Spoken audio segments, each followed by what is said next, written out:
Stephen King ha publicado un montón de libros de ficción, principalmente de terror.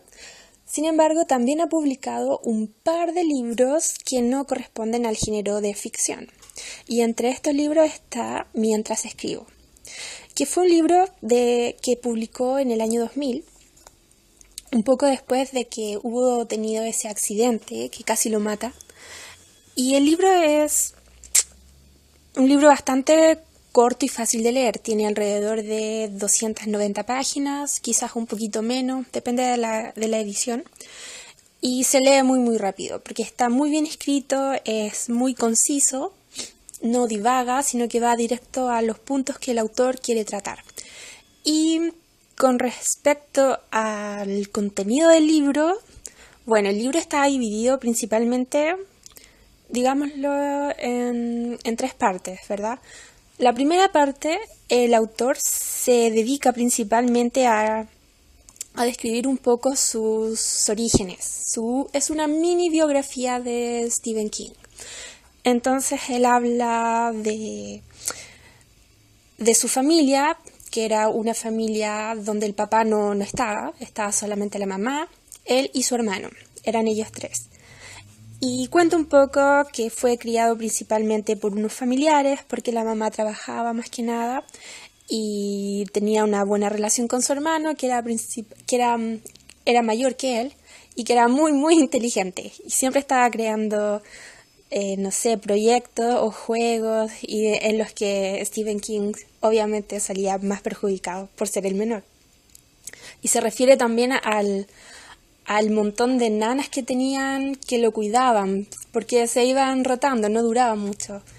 Entonces, había una principalmente que le describe en su libro que no lo trataba muy bien y probablemente, obviamente, lo marcó en su desarrollo como persona.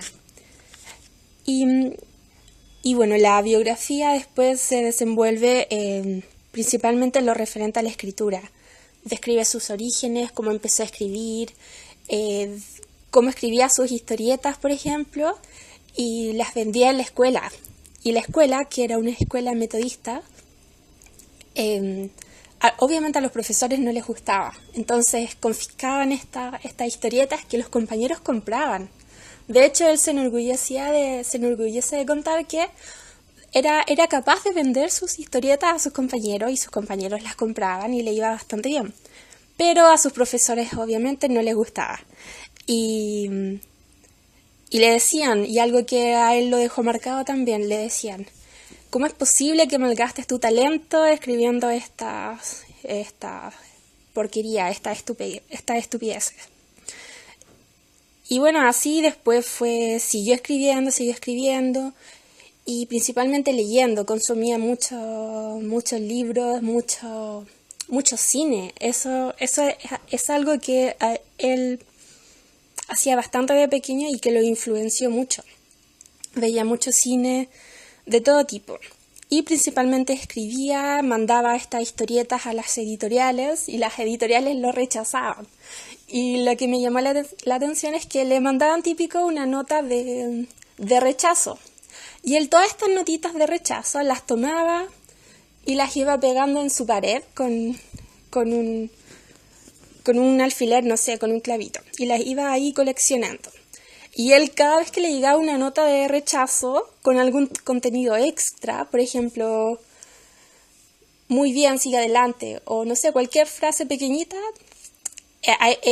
eso a él lo motivaba a seguir escribiendo. Entonces siempre coleccionaba estas notas, pero las que venían con un comentario extra, él las atesoraba bastante. Y de hecho dice que una que fue una de las más útiles que le llegó, fue una que le decía: los manuscritos, por favor, no los corchetee, mándenlos con un clip, algo así. Y él dijo: ese fue el mejor consejo que me han dado. Y desde ese momento en adelante, todos los manuscritos los pongo con un clip, pero no los corcheteo ni lo hago difíciles de manejar por el editor que los va a revisar. Y él aconseja eso mucho a los futuros escritores, que ocupen clips con los manuscritos.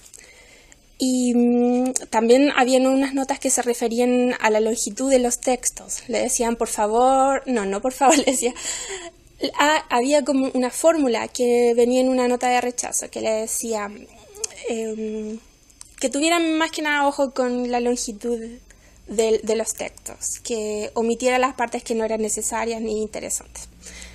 Y él también dice que ese consejo le sirvió mucho y que lo ocupa hasta el día de hoy, y lo recomienda mucho también a los futuros escritores. Y bueno, la autobiografía continúa hasta cuando conoce a su esposa, cuenta un poquito de eso, y el momento en que publica Carrie, que fue su primera novela y que fue la que le abrió las puertas en el mundo editorial. Y en el libro, a lo largo del libro, se refiere mucho obviamente a esa primera novela. Y bueno, esa es la primera parte, que es una mini autobiografía del autor. Luego viene la segunda parte, digamos, que es más que nada una caja de herramientas, como él lo describe en el título, donde da consejos muy claros y muy precisos a los futuros escritores. Entonces, en esta parte, él describe mucho cómo él hace, el proceso que él lleva a cabo cuando tiene que escribir un libro. Y esta parte es interesante porque se refiere mucho a los momentos en donde obtuvo las ideas para desarrollar una novela. Y si ustedes han leído alguno de sus libros, obviamente les va a interesar saber de dónde obtuvo la idea, no sé, de cada uno de los libros del autor. Entonces es muy interesante y todos los datos que entregan, porque todos los datos que entrega son súper precisos y aplicables. Por ejemplo, él dice, les aconseja a los escritores que eviten el uso de los adverbios, por ejemplo. Por ejemplo, es típico, más que nada en inglés, no tanto en español, pero en inglés, por ejemplo, en los diálogos, dice, por ejemplo, y abrió la puerta ruidosamente, y se alejó por la calle silenciosamente. Todos esos adverbios él los detesta y les aconseja a los autores que los eliminen en lo más posible. También les aconseja... algo que yo encontré muy como práctico les daba consejos de cómo escribir una nota a los editores para adjuntarla en el momento de enviarle la novela a los distintos escritores, a los distintos editores que la pudieran revisar. Entonces, él les da un modelo de cómo escribir la carta, qué incluir en la carta y todo eso. Y también les aconseja... principalmente, y él enfatiza el hecho de leer mucho y escribir aún más. De hecho, él dice que él en promedio lee, o en ese tiempo leía, entre 70 y 80 libros por año. Y les aconseja a los futuros escritores que hagan lo mismo. Que lean, pero que lean con el ojo crítico. Que lean como viendo los defectos de la escritura, cómo poder corregirlo, qué poder aplicar en su trabajo, etc. Y también les aconseja que no esperen que la inspiración les venga como de la nada para empezar con su trabajo, sino que les dicen, créanse un horario, por ejemplo, en la mañana, 3 horas en la mañana, y métanse en su oficina a escribir 3 horas en la mañana. Y si no se les ocurre qué escribir, no importa, háganlo igual. La cosa es que él dice, obviamente las musas existen, pero es necesario que las musas sepan dónde te pueden encontrar cuando quieran darte su inspiración. ¿Me entiendes? O sea, es decir, que no vayas por la vida esperando que te llegue como la inspiración divina, sino que te pongas a trabajar en un horario determinado y que seas en ese sentido más disciplinado. Y